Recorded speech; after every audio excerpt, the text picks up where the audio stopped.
सभी महिलाओं को मेरी तरफ से करवा चौथ की हार्दिक शुभकामनाएं।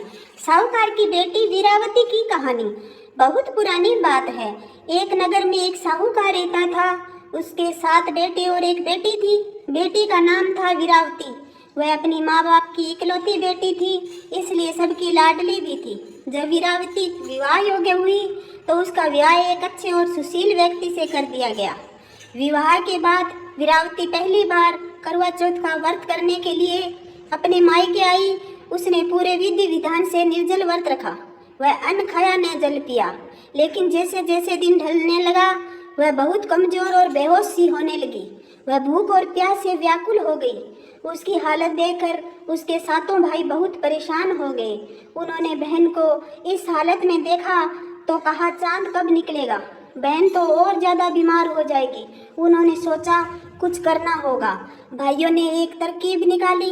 उन्होंने पास के जंगल में जाकर एक पीपल के पेड़ के पीछे एक दीपक जलाया और उसे एक छलनी से छिपा एक बहन को दिखाया। उन्होंने कहा, बहन देखो, चांद निकल आया है, अब तुम व्रत खोलो। भाइयों की बात पर विश्वास करके वीरावती ने चंद्रमा को छलनी से देखा और फिर व्रत तोड़ दिया। जल पिया, खाना खाया। जैसे ही उसने पहला निवाला मुंह में डाला, उसे अपनी सांस का संदेश मिला। तेरे पति की तबीयत अचानक बहुत बिगड़ गई है और वह मृत्युशैया पर है। वीरावती पर जैसे बिजली गिर पड़ी। उसने सब कुछ छोड़कर ससुराल की ओर दौड़ लगाई। वहां पहुंचते ही उसने देखा कि उसका पति सचमुच मृत अवस्था में है।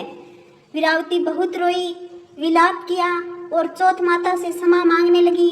उसने जंगल में जाकर कठोर तपस्या की। वहां देवी चौथ माता प्रकट हुई और कहा, वीरावती तुमने व्रत अधूरा किया और चांद के दर्शन किए बिना व्रत तोड़ा, इस कारण यह विपत्ति आई। लेकिन तुमने पछतावा किया कि इसलिए मैं प्रसन्न हूँ। तुम हर वर्ष पूरे नियम से करवा चौथ का व्रत रखो और तुम्हारा पति पुनः जीवित हो जाएगा। वीरावती ने पूरे मन से अगला करवा चौथ व्रत रखा, नियमों का पालन किया और चौथ माता की पूजा की। माता ने प्रसन्न होकर उसे आशीर्वाद दिया और उसके पति को जीवन दान मिला। वीरावती ने पूरे मन से अगला करवा चौथ व्रत रखा, नियमों का पालन किया और चौथ माता की पूजा की। माता ने प्रसन्न होकर उसे आशीर्वाद दिया और उसके पति को जीवन दान मिला। कथा की शिक्षा। करवा चौथ व्रत केवल एक परंपरा नहीं है, बल्कि श्रद्धा, संयम और आस्था का प्रतीक है। बिना चंद्र दर्शन और विधि पूर्वक व्रत खोलना अशुभ फल देता है।